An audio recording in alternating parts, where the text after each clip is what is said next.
Before the crown, before the temple, before the stability of kingship, there was chaos. A raw and turbulent time filled with fear, compromise, desperation, and longing. The book of Judges opens not with triumph, but with an unfinished conquest. Canaan had been entered, but it had not been subdued. The people of Israel, now loosely settled in the Promised Land, were without a king, without unity, and often without direction. This period, stretching between the death of Joshua and the rise of Saul, is perhaps one of the most unsettling and morally complex spans in Israel's ancient history. Its stories are not cleanly heroic nor entirely tragic. They are drenched in human frailty, cultural confusion, and recurring cycles of disobedience and distress. At the center of this drama stands a set of individuals known as the Judges, 12 figures who appear in moments of national collapse, wielding varying degrees of influence, strength, wisdom, and conviction. But what are we to make of them? The Judges were not crowned monarchs, nor appointed prophets. They were not priests with sacred duties, nor kings with established thrones. They were, at times, tribal leaders, military saviors, prophets, and deliverers.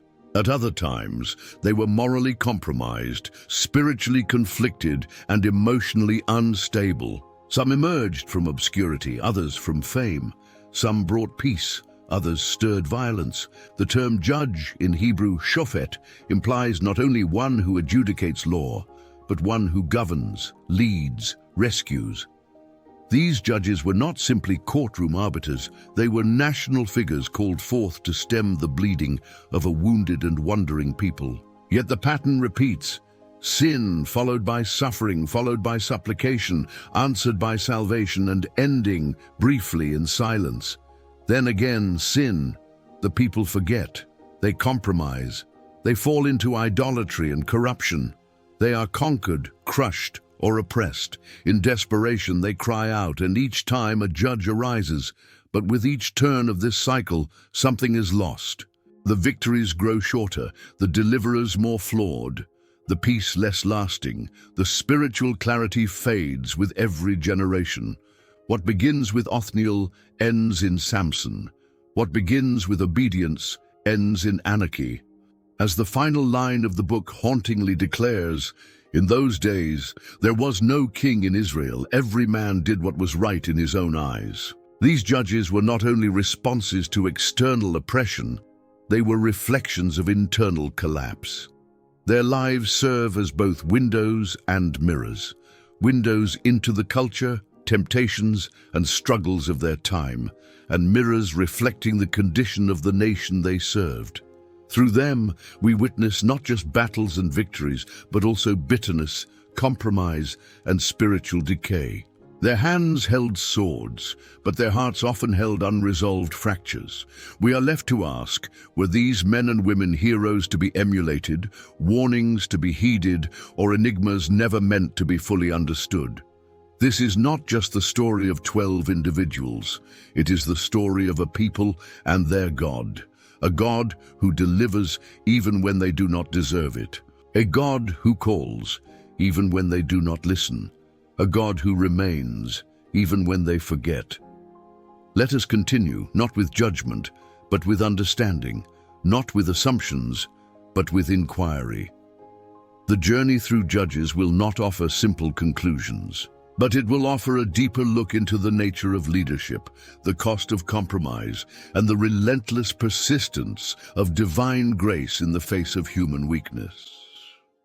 Among the 12 judges of Israel, Othniel receives the least attention in conversation, commentary, and reflection.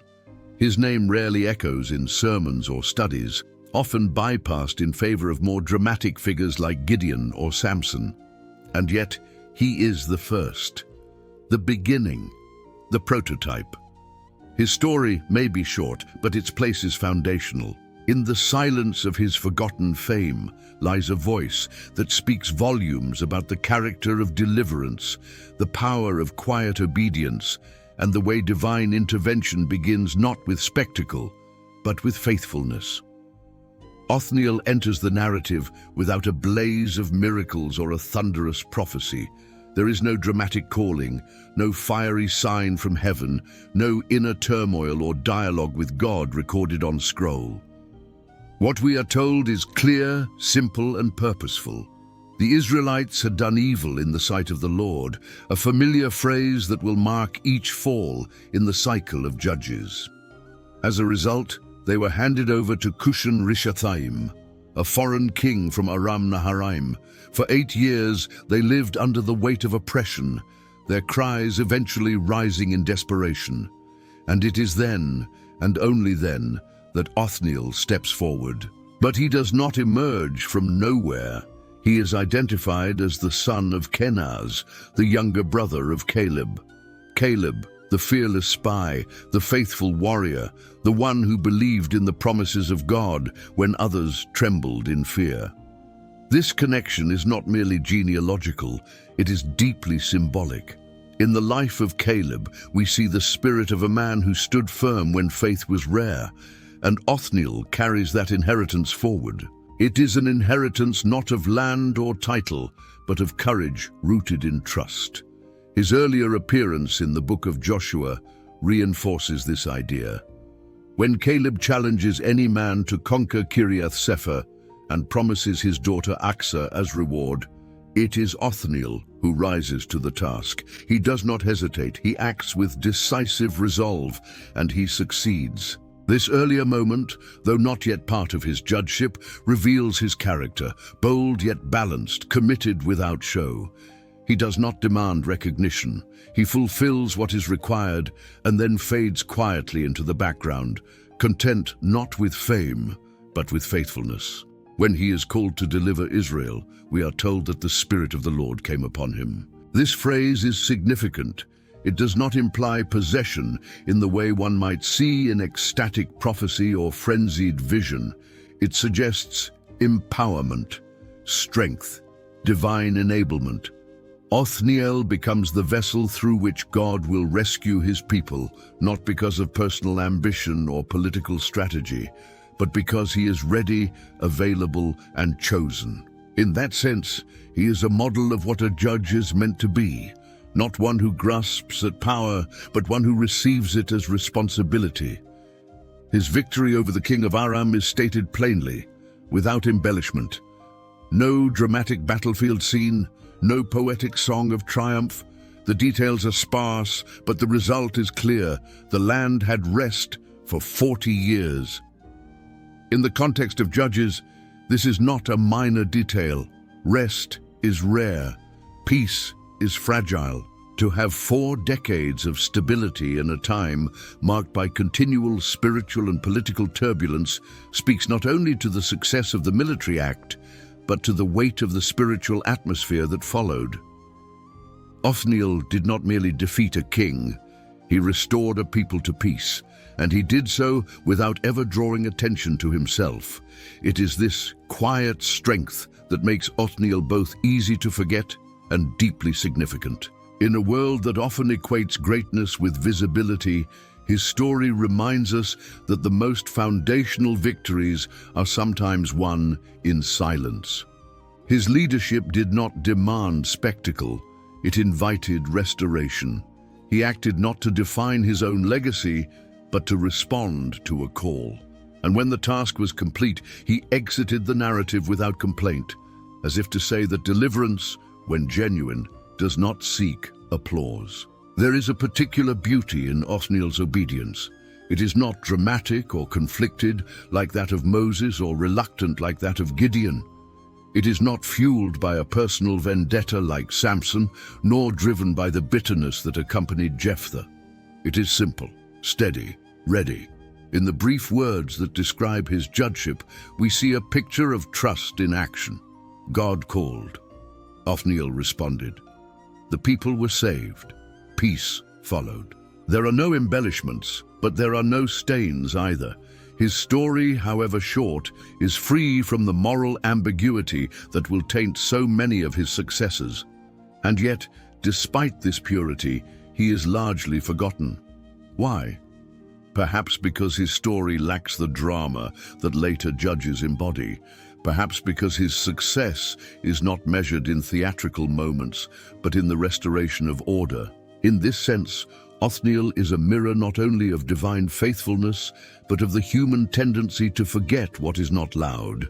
We remember Gideon for his fleece, Samson for his strength, Deborah for her prophecy, but we often skip over Othniel, the one who led with quiet courage and left behind a legacy of peace. Psalm 37 verse 7 instructs the faithful to be still before the Lord and wait patiently for him. In many ways, Othniel embodies this stillness. He does not clamor for attention. He does not rush ahead. He waits, and when the time comes, he acts. His obedience is not born of desperation or pride, but of alignment. He is not merely a tool in a moment of crisis. He is a steady hand in the midst of disorder. This makes his story profoundly relevant. In an age obsessed with visibility and validation, Othniel teaches that divine impact is not always dramatic. Sometimes it is the silent yes, the unseen courage, the faithful decision to act when no one is watching, that changes the trajectory of a people. His name may not be echoed with passion across generations, but the peace he helped to restore lasted for 40 years. That is not a small legacy. That is a testament to the power of one life aligned with the purposes of God. The fact that his story comes first is not incidental. It is a declaration. Before the chaos deepens, before the cycles spiral downward, before compromise becomes culture, there was Othniel. He sets the standard, the ideal, not perfect but obedient, not famous but effective, not remembered by many but remembered by God. In the final accounting of the judges, some will fall into ruin, others into tragedy, but Othniel will remain the benchmark. He stands not as a warrior of legend, but as a deliverer of peace. A man who did not need a burning bush or a fleece soaked in dew to know what was right. His faith did not shout, it simply acted, and in that action, God was glorified. The story of Ehud is not one that fits neatly into traditional frameworks of sanctity or leadership. It reads more like an ancient espionage narrative than a tale of holy deliverance.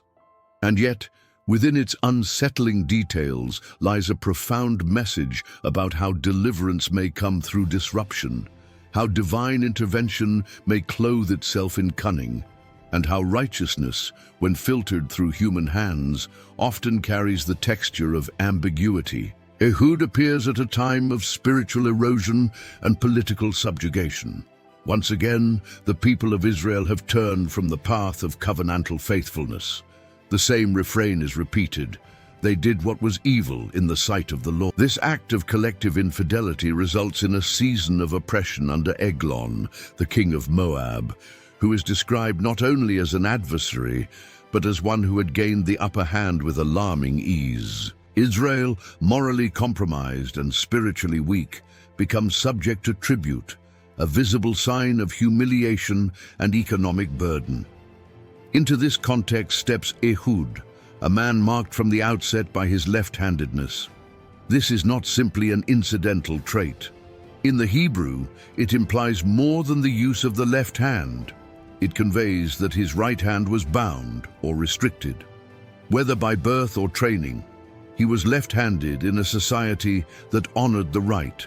This physical distinction made him both underestimated and unexpected, and it is precisely this marginalization that creates the opportunity for subversion. The text quietly hints at the reversal already underway. What is usually a sign of weakness becomes a vehicle of power. Ehud is chosen to deliver the tribute, the payment Israel must send to their Moabite overlord. He takes this opportunity not merely as a bureaucratic errand, but as a mission. Before setting out, he forges a double-edged dagger, small enough to conceal under his clothing on his right thigh, precisely where no one would expect a weapon to be drawn. This was no reckless rebellion. It was calculated, it was layered with strategy, and it was dangerous. His decision to assassinate a foreign king was not just personal, it was political. And it bore significant consequences for himself, for Israel, and for the understanding of what deliverance looks like when holiness and violence meet. When Ehud arrives at the palace, he delivers the tribute without incident. But then he returns under the pretense of a secret message for the king. The moment is pregnant with tension. Elon, described as a very fat man, dismisses his servants, unaware that he is stepping into the last moment of his life. Ehud approaches him in private, stating that he has a message from God. And then, with swiftness and silence, he draws the hidden blade with his left hand and drives it into Eglon's belly. The narrative spares no detail. The blade sinks in, the fat closes over the hilt, and Eglon's bowels are released. It is a grotesque moment, uncomfortable, violent, but also undeniably effective. Ehud locks the doors behind him and escapes through the porch. By the time Eglon's servants realize something is wrong, it is too late. Ehud has fled, and the people of Israel are summoned. Seizing the moment, he leads them into battle, strikes down 10,000 Moabite warriors, and secures 80 years of peace. The victory is resounding, the deliverance complete. But the means by which it came remain entangled with moral and theological questions. Can deception serve righteousness? Is assassination justified when its purpose is liberation? What does it mean for a judge, raised by divine prompting, to use stealth, trickery, and bloodshed to accomplish the will of God? These are not questions with easy answers. The text offers no explicit condemnation, but neither does it dress the act in spiritual rhetoric. It simply tells the story. In doing so, it forces the reader to wrestle, not with Ehud alone, but with the complexity of divine justice operating in a human world. The left hand, traditionally associated with weakness, becomes in this story the hand of deliverance. The unnoticed becomes the unstoppable. The one underestimated becomes the one instrumental in change. In Ehud, we see the principle that divine strategy often works through inversion. Where the world sees deficiency, God crafts opportunity. What the enemy does not expect becomes the source of their downfall. Ehud's left hand is not a liability, it is a vessel of transformation. Psalm 118 verse 22 declares, "The stone the builders rejected has become the cornerstone." Though the psalm speaks prophetically, its spirit is echoed here. Ehud, the unlikely deliverer, steps into a role that defies expectation and reshapes the trajectory of a nation. His method is not holy by conventional standards, but its outcome is undeniably redemptive. This tension forces us to examine how divine providence can work through methods that remain outside the bounds of our comfort. It is important not to romanticize Ehud's violence. There is no need to sanitize what he did. His actions were bold, risky, and morally complex. They were not instructed by prophetic vision nor confirmed by angelic visitation, and yet they brought freedom. This is not an endorsement of deception or assassination, but a recognition that the tools of deliverance in Scripture are not always clean or ceremonial. Sometimes they are messy. Sometimes they are disruptive. Sometimes they are born not from purity of method, but from urgency of purpose. Ehud's leadership, like Othniel's, results in peace. But unlike Othniel's quiet obedience, Ehud's deliverance is forged through the shadows. He is a figure who walks the thin line between valor and violence, strategy and subversion. His story is not one of moral clarity, but of divine interruption through unlikely means. In this way, Ehud confronts us with the unsettling truth that deliverance is not always gentle. That justice in a fallen world sometimes emerges through unexpected hands. That God, in his sovereignty, may use what others dismiss, left-handedness, cunning, hidden blades, not because the method is perfect, but because the moment demands action. What remains clear is that Ehud did not act for personal glory. His return after the assassination was not to celebrate himself, but to call others into decisive response. He did not use his advantage for selfish gain, but to awaken a nation asleep under the weight of subjugation. His legacy, like his story, is sharp and double-edged, cutting through assumptions, exposing our unease with unorthodox righteousness. Ehud invites us to consider whether righteousness must always appear righteous, whether holiness must always conform to expectation. He challenges us to look beyond the form of deliverance and examine the fruit it bears. And in doing so, he reminds us that God's purposes are not limited by convention. The deliverer may come cloaked in mystery, but the peace that follows leaves no doubt about the source. The land had rest for 80 years. That is not the fruit of chaos. That is the mark of intervention, however unconventional. And Ehud, the left-handed judge, carved that peace from the belly of tyranny, armed with nothing but courage, cunning, and a dagger hidden where no one thought to look. Amid the sweeping drama and intricate portraits of the judges, there stands a figure whose legacy is confined to a single line of scripture. His name is Shamgar, and his story, though brief, is anything but insignificant. Mentioned in Judges 3, verse 31, his entire narrative is distilled into one remarkable sentence. After him was Shamgar the son of Anath, who struck down 600 Philistines with an ox goad, and he also saved Israel. That is all we are told. No lineage of prominence, no divine calling recorded, no dialogue, no aftermath. And yet, within this one verse lies a legacy of profound weight, a testament to the power of obedience without recognition, of courage without ceremony, and of faithfulness without applause. Shamgar's name appears almost abruptly, with little context and no elaboration. He arrives unannounced, acts with striking decisiveness, and then disappears from the record. His presence in the text is like a flash of lightning, brief but illuminating. He does not speak. He does not argue with God. He does not call an army or lead a rebellion. Instead, he takes what is in his hand, an ox goad, and does what is necessary. There is no mention of special training, no supernatural sign, no tribe rallying behind him. The details are sparse, yet the impact is undeniable. An ox goad is not a weapon of war. It is a tool of labor, a long, pointed staff used by farmers to drive their animals forward. It is not forged in iron by the hands of blacksmiths, but carved from wood for the hands of the ordinary. Shamgar's use of it in combat suggests not only creativity, but desperation, resourcefulness, and an intimate familiarity with toil. He did not wait for the perfect weapon to arrive. He did not demand divine assurance. He acted with what he had, where he stood, in the moment he was needed. That choice becomes his legacy. The Philistines, longtime oppressors of Israel, were not a minor threat. They were a powerful, well-armed and highly organized people with advanced weaponry and military experience.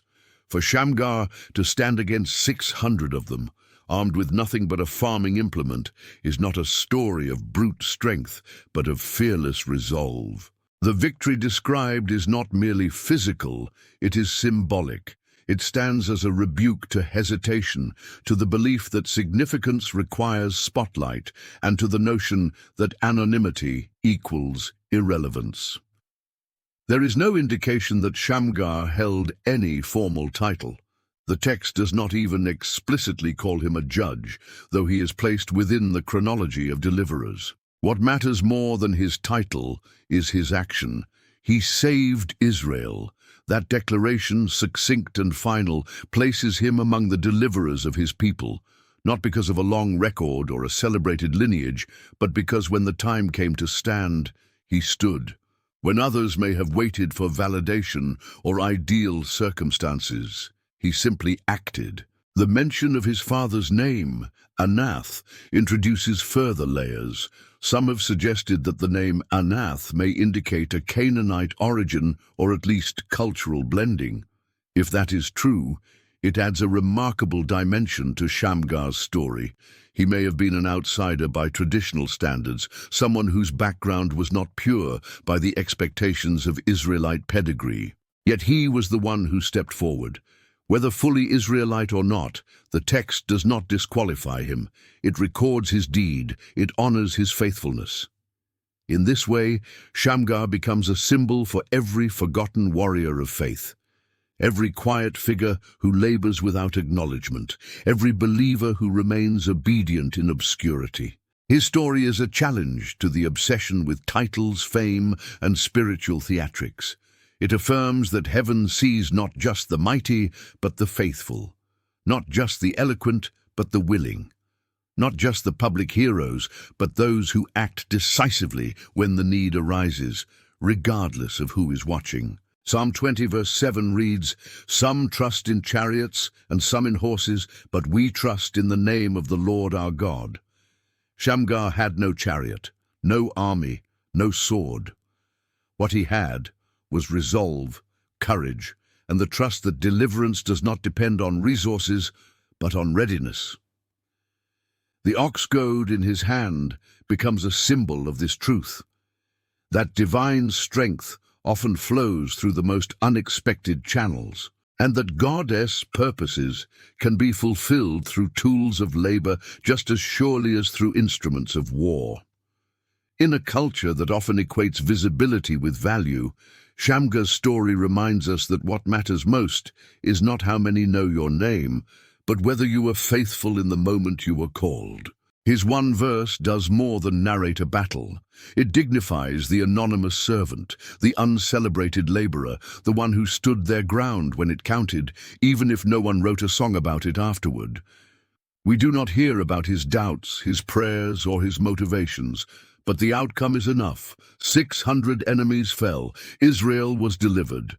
Peace, however, briefly returned. And all of this was accomplished by a man who used what was available, who did not wait for perfect conditions, and who asked for no recognition. The legacy of Shamgar is not written in chapters, but in the echo of that single act of courage that still speaks to every person who wonders whether their unseen efforts matter. Shamgar may be given only a single verse, but that verse invites 1,000 reflections. It challenges the tendency to overlook those who are not prominent. It celebrates the kind of faith that acts without waiting to be noticed. And it lifts up the truth that in God's story, no act of obedience is wasted, no servant is truly forgotten, and no moment of courage is too small to echo through eternity. In a period defined by moral collapse, tribal disunity, and the dominance of foreign powers, the emergence of Deborah is as startling as it is significant. Without fanfare or conflict, she appears in the narrative with a unique title and an undeniable presence. She is introduced not through battle or lineage, but by her role. Deborah, a prophetess, the wife of Lapidoth, was judging Israel at that time. This brief description carries a weight that distinguishes her from every other figure in the book of Judges. She is the only one described as simultaneously holding both judicial and prophetic authority, and she is the only woman among the 12. Her story not only breaks patterns, but reshapes expectations. Unlike many of her predecessors and successors who are called into action through a crisis or a visitation, Deborah is already in position. She does not rise from obscurity after a military act or a spiritual awakening. She is already leading, already speaking truth, already guiding a fragmented people from beneath a palm tree between Ramah and Bethel. This image of a woman seated under a tree, issuing judgments and offering counsel, is more than symbolic. It presents a vision of stability in a culture unraveling. While violence flared in the distance and fear dominated the minds of men, Deborah's presence became a fixed point of wisdom and clarity. Her leadership does not emerge in a vacuum. At the time, Israel was under the oppressive rule of Jabin, king of Canaan, whose commander Sisera wielded a force of 900 iron chariots. These were not symbolic weapons, they were instruments of terror. The military might of Sisera ensured that Israel remained paralyzed, its people subdued and fearful. Into this context, Deborah receives a word, not a spontaneous reaction, but a prophetic directive. She summons Barak, son of Abinoam, and delivers the command that he is to take 10,000 men from the tribes of Naphtali and Zebulun and confront Sisera at Mount Tabor. She does not hesitate, and she does not soften the instruction. Her authority is not in question, but the response she receives exposes the deeper fears gripping the nation. Barak does not refuse the command outright, but neither does he accept it without condition. He says that he will go only if Deborah goes with him. This moment reveals a tension not of disobedience, but of insecurity. Barak recognizes the weight of the mission, the strength of the enemy, and perhaps more than anything, the absence of courage within the ranks of Israel. His request is not strategic, it is emotional. He needs the presence of Deborah, not as a military leader, but as a symbol of divine confidence and assurance. He knows she hears from God. He trusts her presence more than his own preparation. Deborah agrees to go, but she adds a consequence that changes the shape of the narrative. Because of Barak's hesitance, the honor of the victory will not go to him. The decisive blow against Sisera will come from the hand of a woman. At first glance, it seems she is referring to herself, but the story will soon unfold in an even more unexpected way. For now, what matters is that Deborah does not withhold her support, even as she names the cost of fear. She understands that leadership requires both truth and companionship, both accountability and solidarity. The battle at Mount Tabor, though brief in the text, is decisive.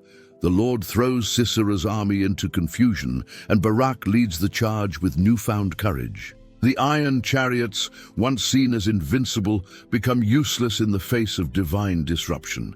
Sisera flees the battlefield, alone and exposed. Here, the narrative shifts again, not to a general, not to a prophetess, but to another woman, Jair, the wife of Heber the Kenite. Her tent becomes the unexpected stage for the final act of deliverance. Sisera, seeking refuge, arrives at Jael's dwelling. She welcomes him with calculated hospitality, offers him milk to drink, and covers him with a rug. He falls asleep, believing he has found safety. But Jael, acting with a mixture of cunning and courage, takes a tent peg and a hammer and drives it through his temple.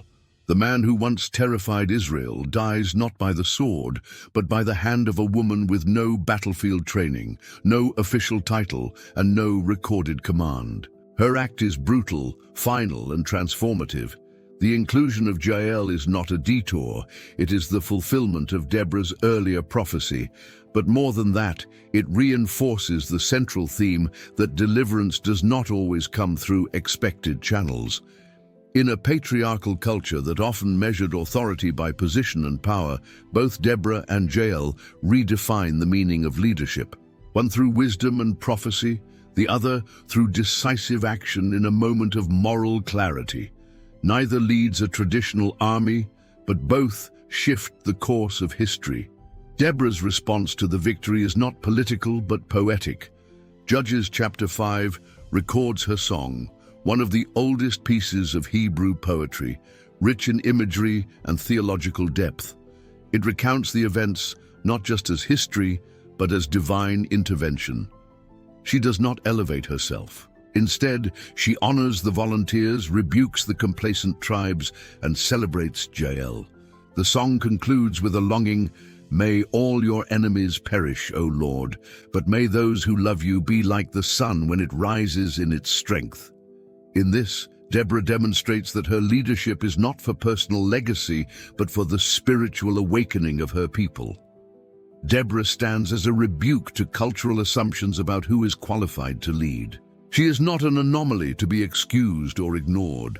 She is a judge, equal in authority, deeper in wisdom, and clearer in vision than many of her male counterparts.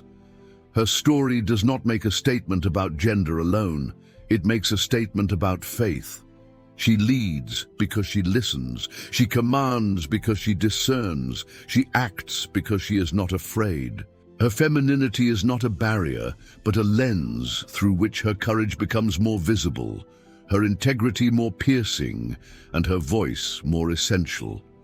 In Deborah, we see what happens when spiritual clarity meets moral strength. She is not led by fear, nor constrained by what others expect. Her authority flows not from dominance, but from depth. She does not merely deliver Israel from external oppression.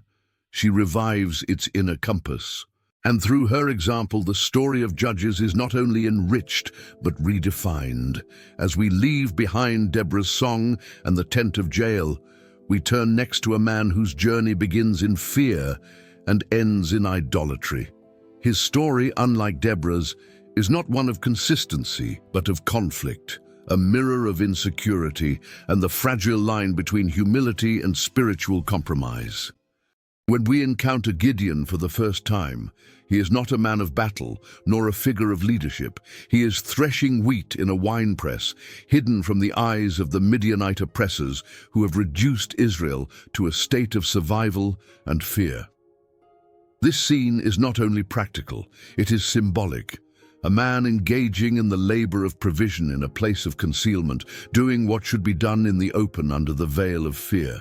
Gideon's world is defined by scarcity, uncertainty, and a haunting sense of divine absence. And so it is here, in this mundane and desperate act, that the angel of the Lord appears with an unlikely greeting, "The Lord is with you, mighty warrior." This declaration immediately feels disconnected from the moment. Gideon, hiding and anxious, hardly matches the title of a warrior. His response reflects this disconnect. He questions the presence of God and doubts the legitimacy of the message. He speaks of miracles his ancestors saw, of wonders they told him about, but he cannot reconcile those stories with the reality he lives. His words are not rebellious, but they are wounded. He does not reject God, but he cannot perceive him. His faith has eroded under the pressure of silence and suffering, and yet the call remains, "Go in the strength you have." Gideon protests again, pointing to his clan's insignificance and his own unworthiness. What he sees in himself is not potential, but limitation. Yet God does not retract the call or debate the analysis. He simply affirms, "I will be with you."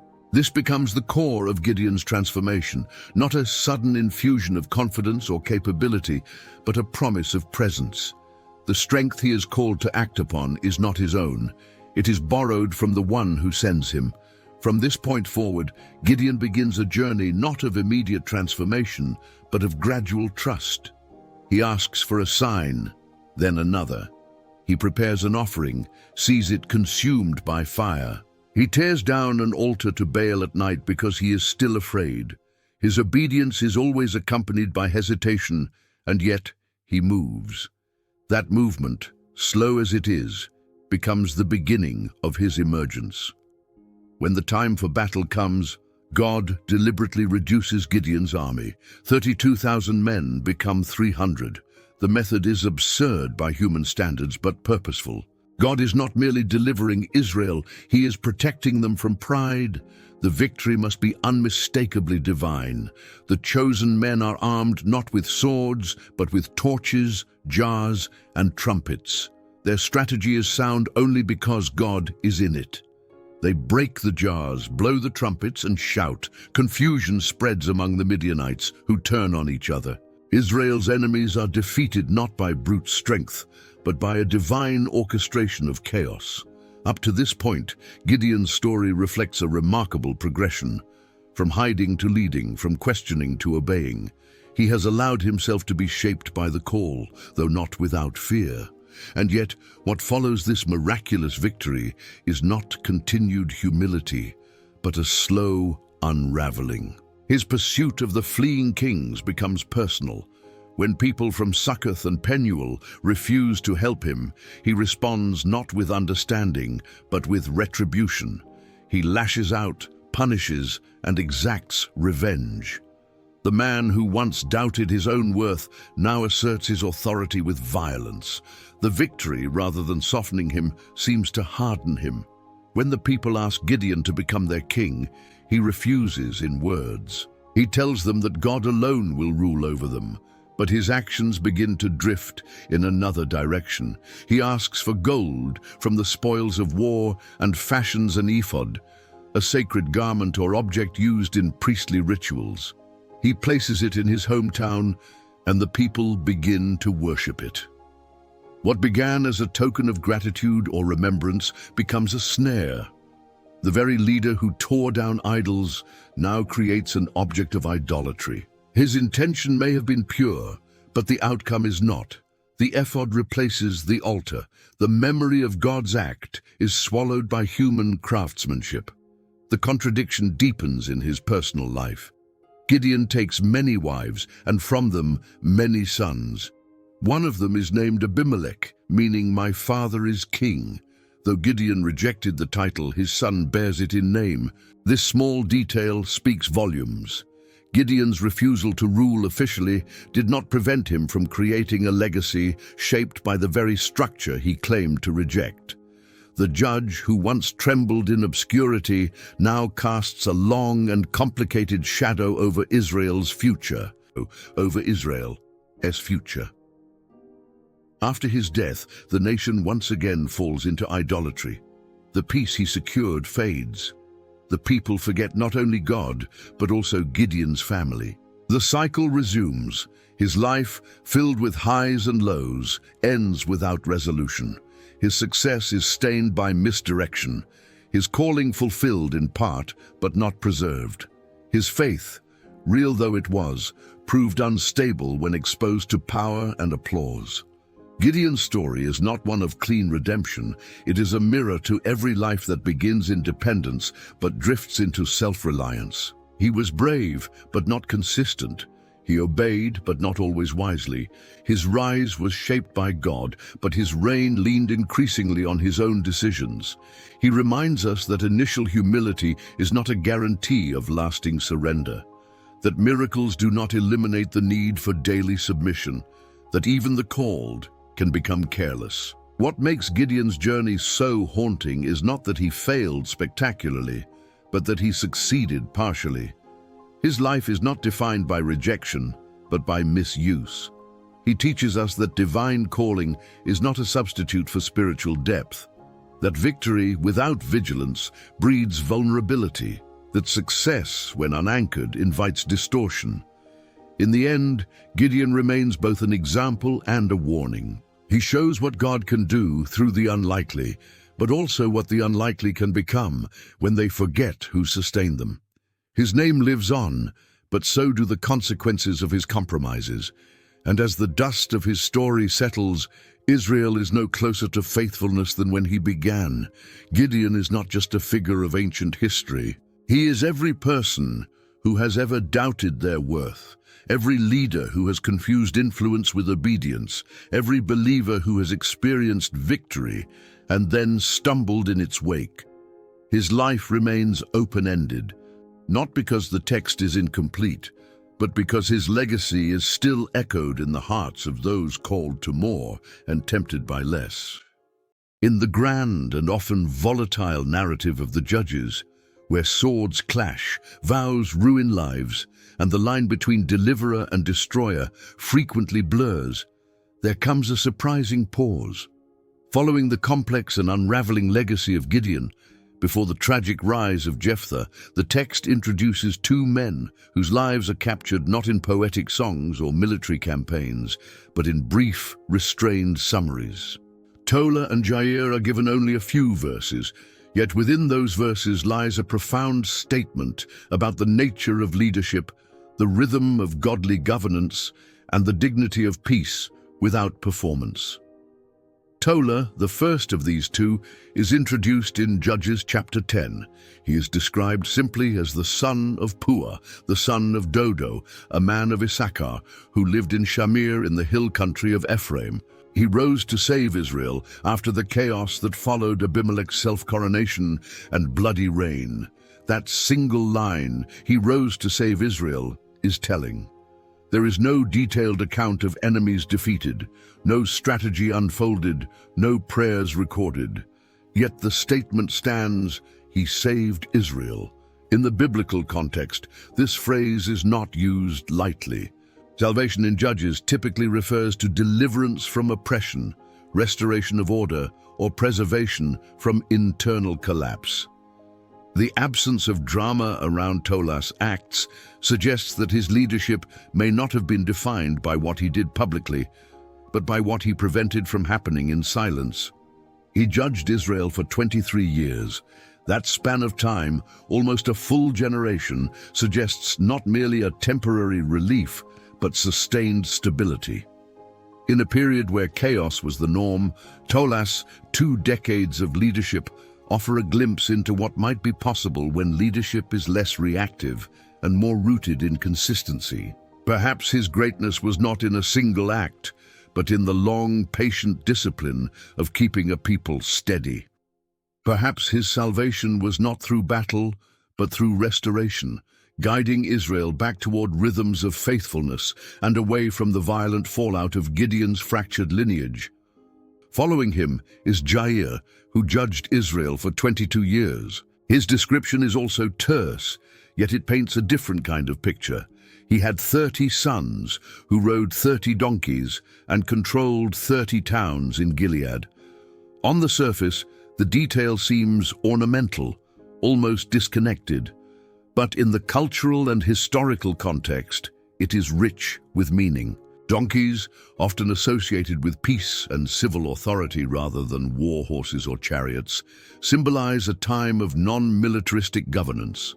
These 30 sons, mounted and governing towns, suggest a kind of decentralized but organized leadership structure, a small dominion marked by administrative presence and familial continuity. Jair's leadership, while potentially dynastic in flavor, does not invite the criticism that will befall future rulers. There is no mention of idolatry, no hint of rebellion, no reference to conflict. His legacy, like Tola's, is quiet.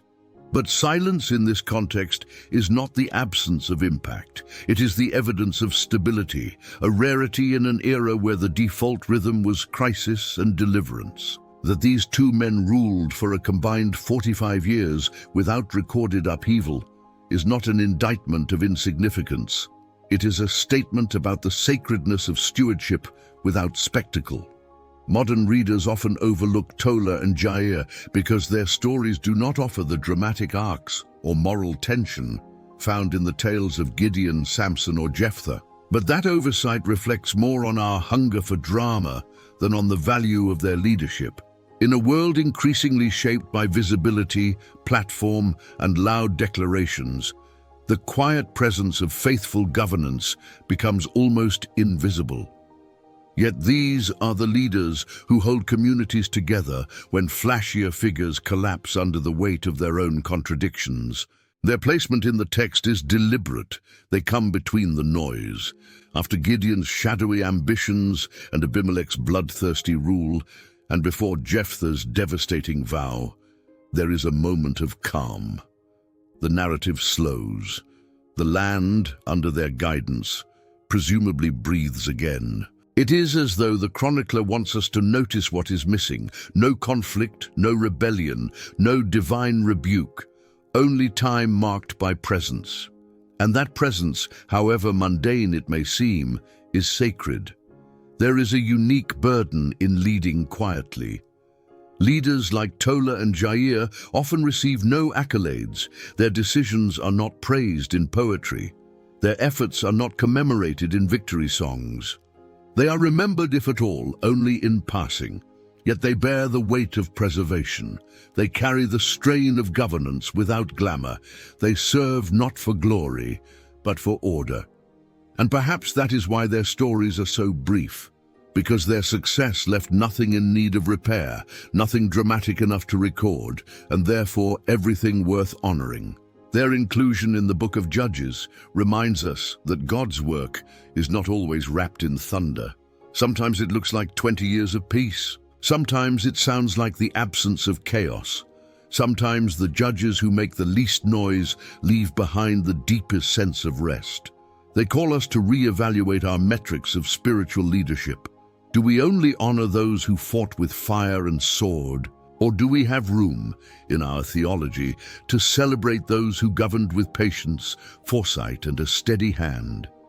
In these two men, the text presents a vision of faithfulness that neither seeks the spotlight nor shuns responsibility. Tola and Jair do not shape Israel's identity through revolution, but through rhythm. They are not the answer to a crisis, but the keepers of continuity. They do not explode onto the scene, they remain upon it. Their very ordinariness becomes their testimony. Their quiet tenure becomes their triumph. And then, after nearly half a century of unremarkable faithfulness, the narrative shifts again. The cycle begins to spin faster. The next judge will not rule from a place of silence or steadiness. He will rise from rejection, driven by desperation, and mark his time not with peace, but with one of the most haunting decisions in all of Scripture. The quiet ends, and the noise returns. Among the 12 judges of Israel, Jephthah's name lingers in the memory not because of the duration of his leadership or the extent of his military conquests, but because of the disturbing complexity of his story. His life embodies the tension between desperation and devotion, between social rejection and divine selection, between victory in battle and loss at home. Few characters in the book of Judges generate as much discomfort and reflection, not because his acts were entirely evil or misguided, but because they emerged from a world where lines between faith, fear, ambition, and zeal blurred beyond recognition. Jephthah's story begins long before he receives any recognition. He is described as a mighty warrior, yet he is also labeled the son of a prostitute, a fact that condemns him to exile by his own half-brothers. Driven out of his father's house and denied inheritance, Jephthah flees to the land of Tob, where he attracts a group of adventurers, or, as some translations render it, worthless men. These are not noble companions, but outcasts, mercenaries, and societal rejects. Yet Jephthah, surrounded by those as scorned as himself, finds a strange form of leadership in the margins. His rejection is more than familial. It is cultural, systemic. In a tribal society where lineage determined identity, Jephthah's origins made him a symbol of shame. His strength, however, was undeniable. When Ammon threatens the region and the elders of Gilead realize they need a capable leader, they swallow their pride and turn to the man they had once cast out. Their desperation leads to a dramatic reversal, and Jephthah, with justified suspicion, negotiates the terms of his return. But he does not accept their invitation lightly. He knows what they are doing. He insists on authority, not just participation, and they concede. What follows is not immediately war, but words. Jephthah sends messengers to the king of Ammon, recounting the history of Israel's journey through the wilderness, their battles, and the divine instructions they followed. His knowledge of the national story is sharp, detailed, and theologically grounded. This part of his character is often overlooked. Despite his background, Jephthah knows the heritage of his people. He argues not with rage, but with reason, appealing to history and to the justice of their cause. Yet diplomacy fails, and war becomes inevitable. Before the battle begins, the narrative takes a devastating turn. Jephthah makes a vow, perhaps one of the most tragic in all of Scripture. He promises that if the Lord gives him victory, he will offer as a burnt offering whatever comes out of the doors of his house to meet him upon his return. The wording is vague, the motivation unclear. Some suggest it was a common practice to dedicate spoils or animals after military triumphs. Others argue that Jephthah's vow was shaped by the pagan practices surrounding him, where human sacrifice was not unheard of.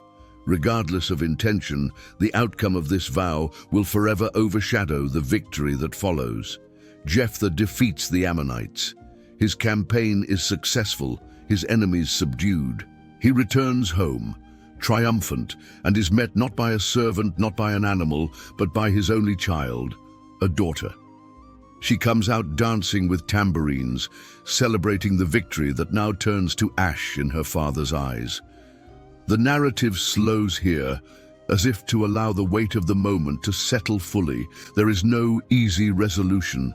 Jephthah tears his clothes, lamenting not only the unintended consequence of his vow, but the finality with which he believes it must be fulfilled. His daughter's response is haunting in its clarity. She does not plead, she does not resist.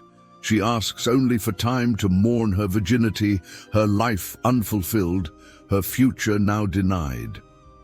After 2 months in the mountains with her companions, she returns, and the vow is carried out. The text remains ambiguous as to whether Jephthah literally sacrificed her or consigned her to a life of perpetual celibacy and isolation, symbolically fulfilling his promise. But the ambiguity does not soften the weight of what occurred. Whether through flame or solitude, her life ends because her father spoke without understanding the cost of his words. What makes this tragedy even more profound is that it was unnecessary. Nowhere does God demand such a vow. Jephthah, though a man of faith in some respects, acts out of a deeply flawed theology, one that equates devotion with dramatic gestures, one that believes sacrifice is the currency for divine favor, one that imitates the practices of surrounding nations more than the covenantal commands of Israel's God. His sincerity is not in question, but his discernment is. And sincerity, when untethered from wisdom, can lead to horror. The story of Jephthah is not simply a cautionary tale about rash vows. It is an indictment of a spiritual culture that confuses zeal with righteousness and performance with piety. His actions are not those of a wicked man trying to harm, but of a broken man trying to please, unsure of what God truly requires. He turns deliverance into debt, victory into obligation. He turns what should have been a moment of national joy into one of personal devastation. Even beyond the vow, Jephthah's life continues to spiral into conflict. When the men of Ephraim accuse him of excluding them from the battle, a civil war erupts. The bitterness among the tribes, already simmering, explodes into violence. The Gileadites, under Jephthah's command, devise a cruel linguistic test to identify Ephraimites at the fords of the Jordan. Those unable to pronounce the word shibboleth correctly are slaughtered. 42,000 fall, not by the hand of a foreign oppressor, but by their own kin. This postscript to Jephthah's reign is as tragic as his vow. It reveals how easily internal fractures can turn deadly when leadership becomes driven by suspicion and the need to assert control. Jephthah judged Israel for 6 years. A relatively short tenure, yet its impact continues to echo with unease. His life is a study in contrasts, a man of courage and conviction, yet prone to theological error and impulsive promises. A deliverer who saves his people from external enemies, yet inflicts irreversible damage on his own household. His story asks us not to dismiss him as a villain, but to wrestle with how deeply flawed leadership can still be used in moments of necessity, and how good intentions, when shaped by broken frameworks, can result in irreversible consequences. Jephthah does not fit neatly into the category of hero or warning. He is both. His courage in battle is undeniable, as is his knowledge of Israel's past. But his actions reveal a heart shaped as much by rejection as by righteousness, a man formed in the margins who never fully escaped the theology of pain and performance. He believed that vows could manipulate divine will, that sacrifice would secure favor, and that victory demanded cost. And though he never doubted God's power, he tragically misunderstood God's heart. His story calls for reflection on how we speak in moments of crisis, how we interpret devotion, and how easily spiritual sincerity can become spiritual blindness. The lesson is not that vows are inherently evil, but that words spoken to God should be shaped by knowledge of who God is. Not every promise is an offering. Not every impulse to please is a path to obedience. And when we speak God's name in vain, even with earnestness, the results can leave scars that no victory can erase. As the book of Judges continues its pattern of rising conflict and increasingly flawed deliverers, there comes a soft interruption. Brief notices of 3 men whose stories, though scarcely more than a sentence or two each, offer a different kind of reflection. Ibzan, Elon, and Abdon are not remembered for great battles or prophetic declarations. There are no songs written in their honor, no miracles recorded in their wake. Yet the inclusion of their names, one after the other, is deliberate. Their stories, short as they are, stand like quiet stones beside the tumultuous river of Israel's history, reminding the reader that peace, family, and local governance, though seemingly small, may carry divine weight greater than swords or vows. Ibzan of Bethlehem judged Israel for 7 years. What we are told about him is deceptively simple. He had 30 sons and 30 daughters, and he arranged marriages for all of them, sending his daughters outside and bringing in wives for his sons. The mention of such familial arrangements in a book dominated by warfare and deliverance seems almost out of place. In an era where disunity between tribes often resulted in bloodshed, Ibzan's legacy of alliance through marriage may point to an intentional effort to foster cohesion and stability. These marriages were not merely domestic milestones. They were likely political gestures aimed at binding scattered communities and fostering mutual commitment between clans. Ibzan's leadership may have been defined less by confrontation and more by diplomacy, less by violence and more by relational wisdom. The image of a man overseeing the marriages of 60 children conveys not only great social standing, but also the immense burden of maintaining peace through generational investment. The absence of any recorded military act does not imply a lack of leadership. It may instead reveal the rare success of a ruler who governed well enough that no war became necessary during his tenure.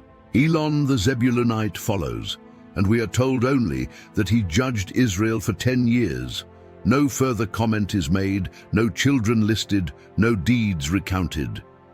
At first glance, such silence invites dismissal, but perhaps Elon's contribution lies precisely in this quietude. In a time where judges are often defined by controversy or catastrophe, Elon's decade of rule passes without crisis. That in itself may be the achievement. His name, meaning oak in Hebrew, evokes imagery of rootedness and strength. An immovable presence offering shade and shelter, not drawing attention, but anchoring the people with quiet reliability. There are no public spectacles in his account, only the implied suggestion that for 10 years the land did not bleed and the people were not scattered. His life may speak to the kind of leadership that is rarely praised, but often most essential. In families, in local communities, and in seasons of fragile peace, the value of a steady presence far outweighs the need for dramatic intervention. Elon does not rescue Israel from foreign invaders, but perhaps he rescued it from internal decay, the kind that festers in the absence of stability. His legacy, though unspoken, may be found in what did not happen. No rebellion, no famine, no judgment.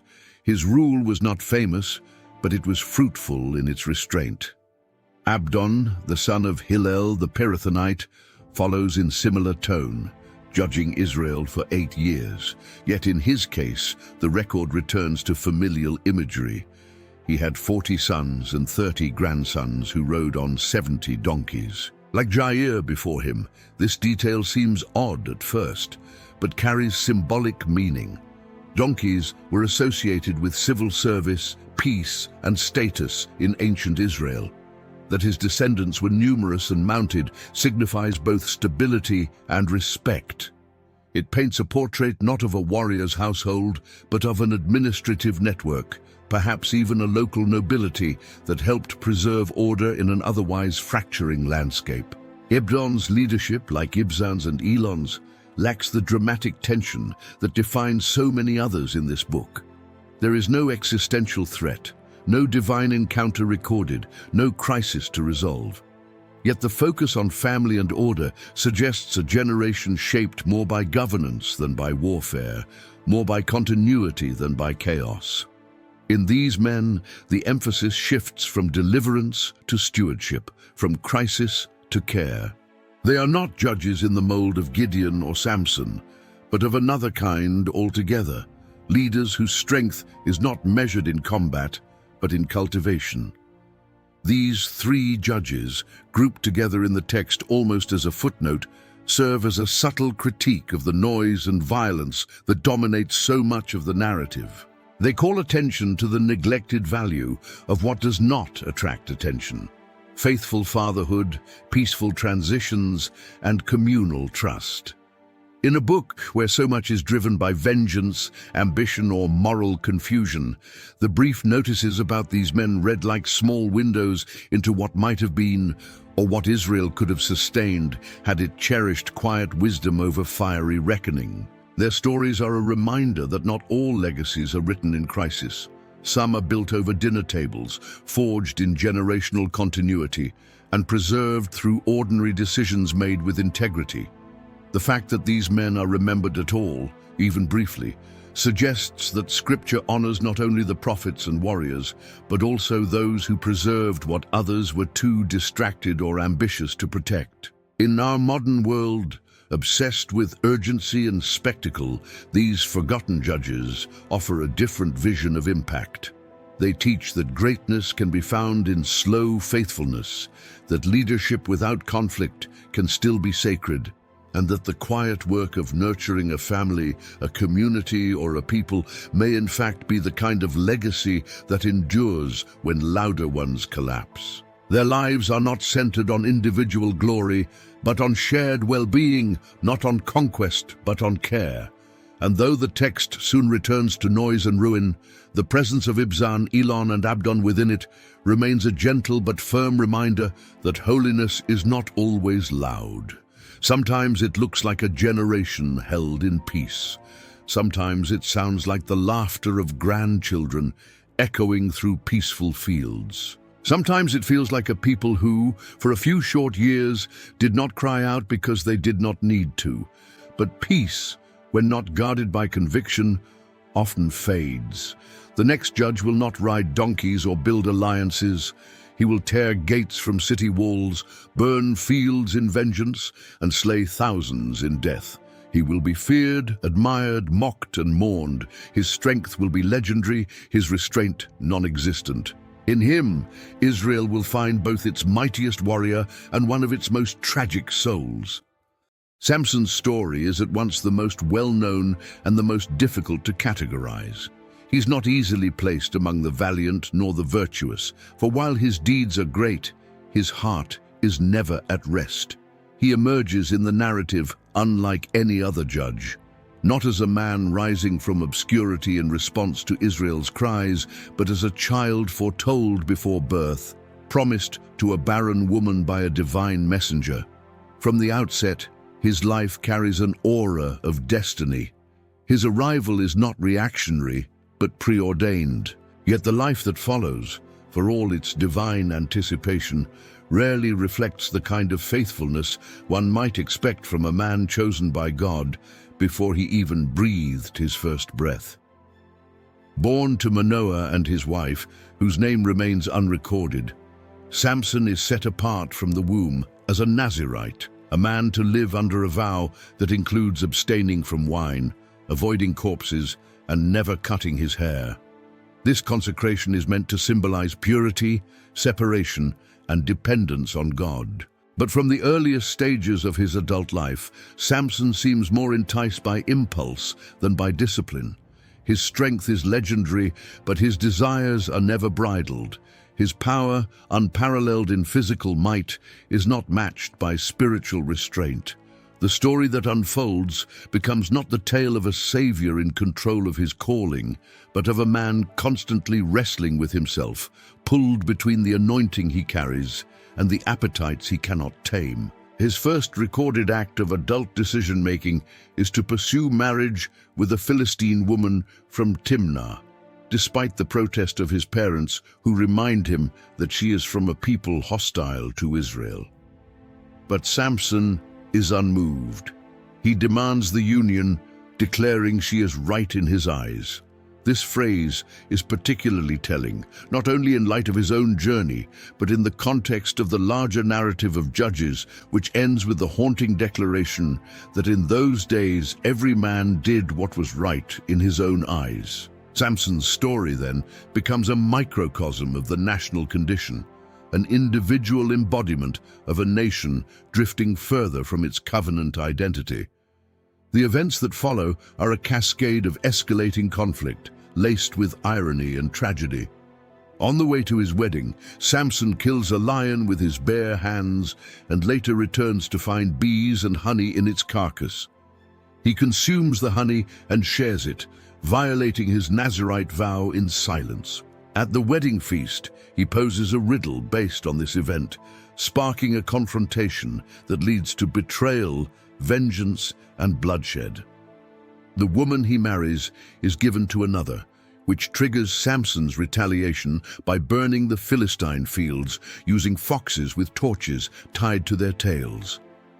Each act of violence is not directed by God, but provoked by insult, wounded pride, or a thirst for revenge. Samson's judgeship is marked not by moments of spiritual intercession or communal leadership, but by private vendettas. He fights alone, not as a commander of armies, but as a man moved by grudges and personal grievances. The Spirit of the Lord comes upon him at times, yet his motivations rarely reflect divine justice. He slaughters Philistines not to liberate Israel, but to settle scores. Even when he defeats 1,000 men with the jawbone of a donkey, the act, while impressive, follows a personal conflict and is concluded with self-concern as he cries out to God in thirst. His life reads not as a mission, but as a sequence of eruptions, powerful but directionless. The turning point arrives with the introduction of Delilah. Unlike his previous encounters, this relationship is not sparked by marriage or family obligation, but by indulgent desire. The text gives no indication of covenant or commitment, only a deep infatuation that blinds Samson to deception. Delilah is approached by the Philistine leaders who bribe her to discover the secret of his strength. 3 times she tests him, each time with a false answer, and each time he awakes to find her testing his word. The pattern is almost absurd, yet Samson continues to trust her. His recklessness is no longer just physical, it is emotional, spiritual, and ultimately fatal. When he finally reveals the truth, that his strength lies in his hair as a symbol of his Nazirite vow, the betrayal is swift. His head is shaved as he sleeps. The Philistines seize him, gouge out his eyes, and take him to Gaza in chains. The man who once carried city gates on his shoulders is now paraded as a trophy of humiliation. The strong man, stripped of his power, now grinds grain in a prison, mocked by the very people he once terrorized. Yet even in this place of defeat, something begins to change, not immediately in his character but symbolically in his body. His hair begins to grow back, a subtle signal that though Samson's strength was lost, God had not entirely withdrawn his hand. In the final scene, Samson is brought into the temple of Dagon to entertain his captors. Blinded, broken, and shackled, he asks a boy to position him between the central pillars. He prays, not for Israel's deliverance, but for revenge on his enemies. It is not a noble prayer. It is not even fully selfless, yet it is answered. He pushes against the pillars, the temple collapses, and thousands die with him. It is his most destructive act, and also his final one. The text notes that he killed more in death than in life. This ending raises a difficult question. Was this act redemptive or simply consistent with the life he lived? Marked not by vision, but by raw force, not by leadership, but by fury. The ambiguity remains. The text does not celebrate his death, but neither does it condemn it. What it leaves is tension, the same tension that runs through his entire life. Samson is not a failed judge in the conventional sense. He did deliver Israel from the Philistines, albeit sporadically. But the way he did so, and the cost at which it came, casts a long shadow. Samson's life confronts the reader with a portrait of potential unfulfilled. His strength was not in question, but his wisdom was. He was chosen, anointed, even empowered, but never truly surrendered. His downfall did not begin with Delilah, but with a pattern of living untethered from discipline. The strength that should have been stewarded became an idol. The vow that should have defined his identity became a mere detail. And the God who had called him from birth became a convenience rather than a guide. For those who admire charisma, Samson offers a sobering reflection. Gifting is not the same as character. Being chosen is not the same as being faithful. And divine empowerment, when misused, does not guarantee divine approval. His story becomes a mirror for anyone who has confused success with sanctity, impulse with inspiration, or strength with spiritual maturity. Yet even here, grace lingers. The final cry of Samson, imperfect though it is heard. His last act, brutal as it was, is not ignored. God does not erase him from the story. He appears later in lists of the faithful, not because his life was exemplary, but perhaps because even in ruin, he still turned, still asked, still believed that God could act. This does not erase the pain of his choices, nor excuse the path he took, but it reminds us that redemption can flicker even in the least expected places. Samson died with his enemies, surrounded by rubble, but the memory of his life lives on as a paradox. He was a man called to be set apart, but who continually blurred the lines between sacred and profane. He was powerful in body, yet fragile in spirit. He was chosen, yet uncontrolled. His life ends not with peace, but with collapse. And in this, he stands as a final warning before the book begins to close, reminding Israel, and every reader since, that strength without restraint leads not to freedom, but to bondage. And even the strongest among us without vision will fall. As the final judge's story comes to a violent end, what remains is not triumph, but a profound sense of incompletion. Each of the 12 judges, with their varying strengths, flaws, and legacies, has now passed from the scene. Yet, Israel remains spiritually fractured, morally exhausted, and politically unstable.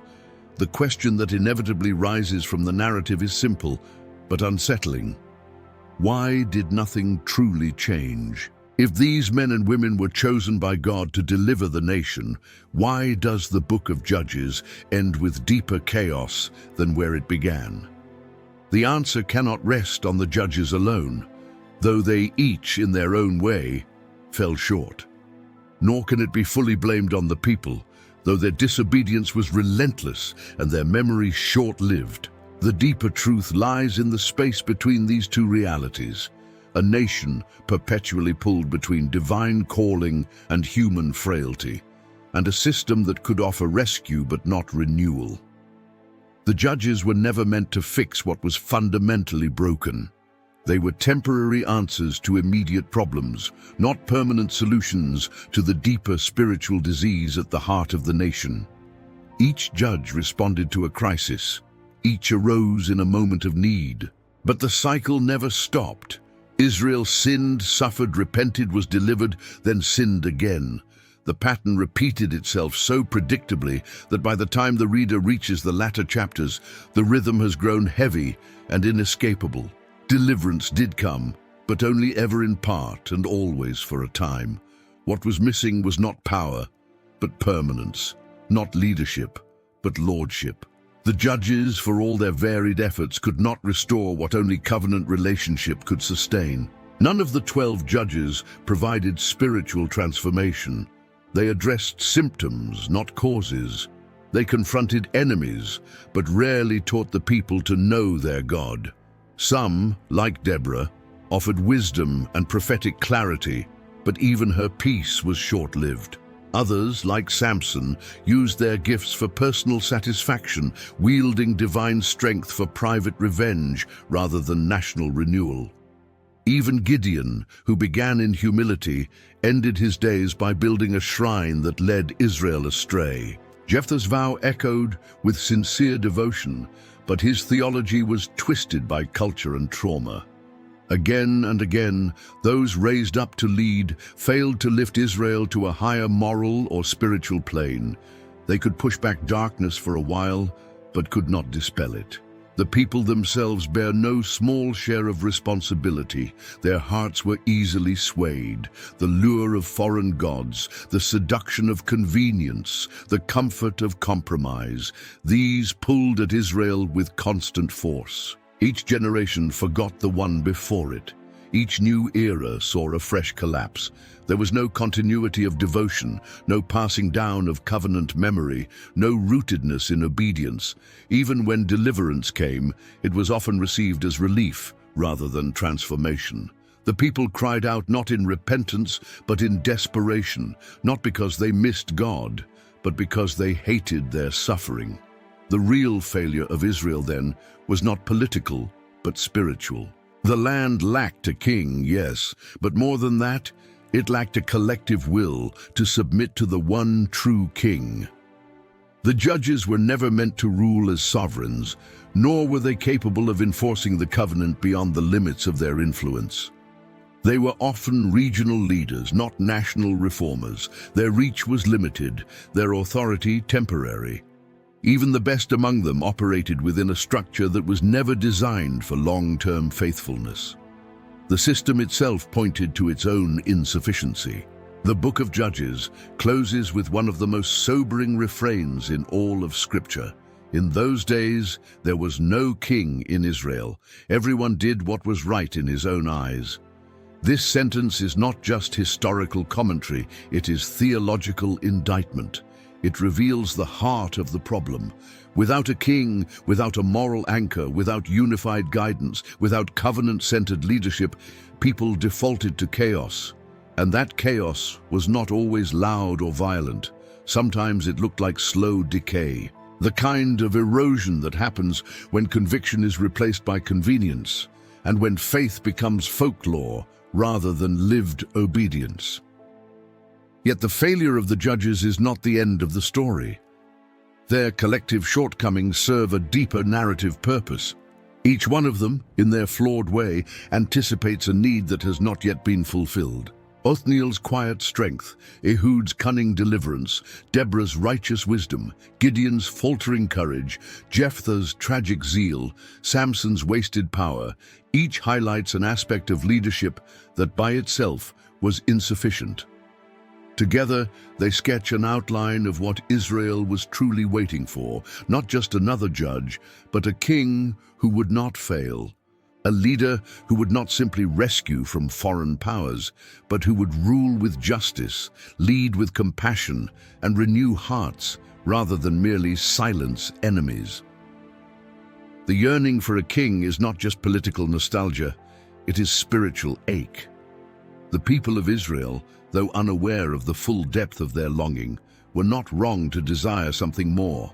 The judges left them craving permanence, craving order, craving someone who would not abandon them when the battle was over. Their eyes were still fixed on human figures, but the shadow that stretches across judges points towards something greater, toward the hope of divine kingship, of a shepherd who would not wander, of a ruler who would not trade mercy for pride or obedience for vengeance. That longing would eventually lead to Saul, then to David, and finally to the disappointment of monarchy itself. Even kings would fail, some in ways more spectacular than the judges. But through it all, the promise would remain. The God of Israel would not abandon his people to cycles of failure forever. What the judges could not do, and what the kings would fail to maintain, would one day be fulfilled in a different kind of ruler.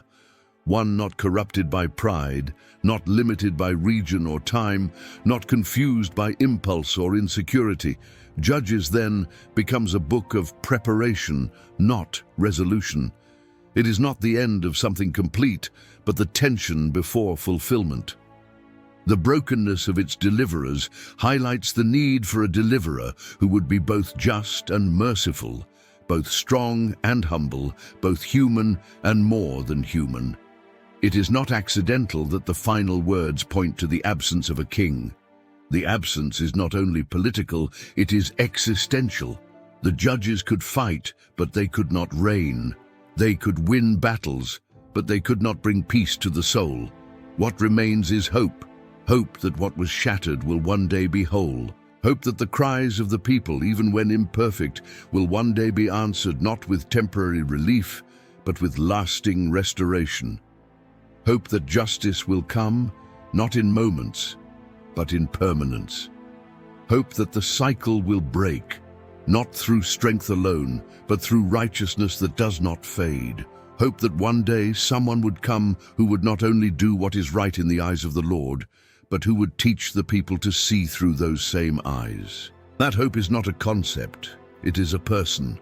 The judges failed, but their failure was not final, it was preparatory. It cleared the space for a story still unfolding, a story that calls not just nations but individuals to awaken. For the cry of Israel was never just about deliverance from enemies. It was the groaning of hearts looking for home. And the same question that haunted the past still presses forward. Who will answer when we call, and who will lead us not just out of pain, but into peace? After walking through the stories of the 12 judges, 12 figures who rose and fell, succeeded and failed, inspired and disappointed, we now turn from ancient scrolls to the present moment. The book of Judges, with all its blood and brokenness, has not been preserved simply for historical interest. It speaks because it still resonates. It endures because the human heart has not changed. The cycle of rebellion and repentance, of searching and forgetting, of longing for deliverance while resisting transformation, it continues in every generation. And so, the final chapter is not about them, it is about you. The God who raised up judges did not do so to entertain us with dramatic tales or to showcase flawed leadership. He did it to remind us that deliverance, though often mediated through others, begins with availability. Othniel did not seek greatness, but he was ready. Deborah did not wait for permission, but she stood when others hesitated. Shamgar had only an ox goad, yet he used it. Gideon hid in fear, yet responded when called. And though each story ended in imperfection, each one began with a person willing, however briefly, to stand in the breach. You live in a world no less fractured. Though the enemies may no longer wear armor or ride chariots, there are still forces of fear, injustice, apathy, and despair that roam freely. The cries for help have not ceased. The longing for peace, the need for truth, the ache for justice, they persist. And into this world, the call goes out once again, not from a mountain, not through fire, but through quiet invitation. Will you be the one to answer? You may feel disqualified. You may, like Gideon, point to your weakness. You may, like Jephthah, carry wounds from rejection. You may, like Samson, battle with unrestrained impulses and past failures. Yet if the judges teach us anything, it is that God does not look for polished vessels. He seeks surrendered ones. He calls not the proud, but the willing. Your strength is not in your background, your intellect, your eloquence, or even your righteousness. Your strength lies in the presence of the one who calls. The book of Judges ends in silence, not resolution. It closes with a question, not an answer. In those days, there was no king in Israel. Everyone did what was right in his own eyes. But you are not in those days. You live in the shadow of a greater promise, in the aftermath of a cross that broke the cycle once and for all. You live in the time when the true king has been revealed, not a judge for a season, but a redeemer for eternity. The call today is not to mimic the judges in their methods, but to learn from their moments of courage, to rise beyond their limitations, and to answer the call with a deeper understanding. The spirit that stirred in them is not absent. It moves still. It breathes into hearts made ready. It calls the unseen, the quiet, the rejected, and the willing to take their place, not in the pages of history, but in the unfolding story of today. You are not asked to save a nation. You are asked to be faithful. You are not commanded to defeat armies. You are invited to act with love, integrity, and courage wherever injustice, fear, or despair reign. Your ox goad may be a kind word. Your battlefield may be your own household. Your leadership may begin with forgiving someone who hurt you or speaking truth when silence would be easier. Whatever your calling, it matters. The judges remind us that every action, every choice, every act of obedience shapes history, even if no one records it. So ask yourself, not who were they, but who are you? Not how did they lead, but how will you live? The call is no longer about rescuing a people from physical slavery, but about bearing light in a world that grows increasingly dim. The cry for deliverance still rises, and now you are the ones standing within hearing. Will you act? Will you lead? Will you forgive? Will you risk? Will you believe that what is in your hand, even if ordinary, is enough in the hands of the one who sees you? The judges have spoken. Now it is your turn. If this message has stirred something within you, if the journey through these ancient lives has made you reflect more deeply on your own, we invite you to take a moment to respond. Subscribe to the channel so you never miss another powerful exploration of Scripture and its relevance to your life. Like this video if it helped you see the Bible in a new light. Leave a comment below. Share which judge challenged or inspired you the most. Or tell us how this message spoke to your heart, and share this video with someone you care about. Someone who may be walking through a time of uncertainty. Someone who needs to be reminded that they, too, are being called. Thank you for watching. Your journey matters. Keep walking, keep listening, and never forget, you are part of the story still being written.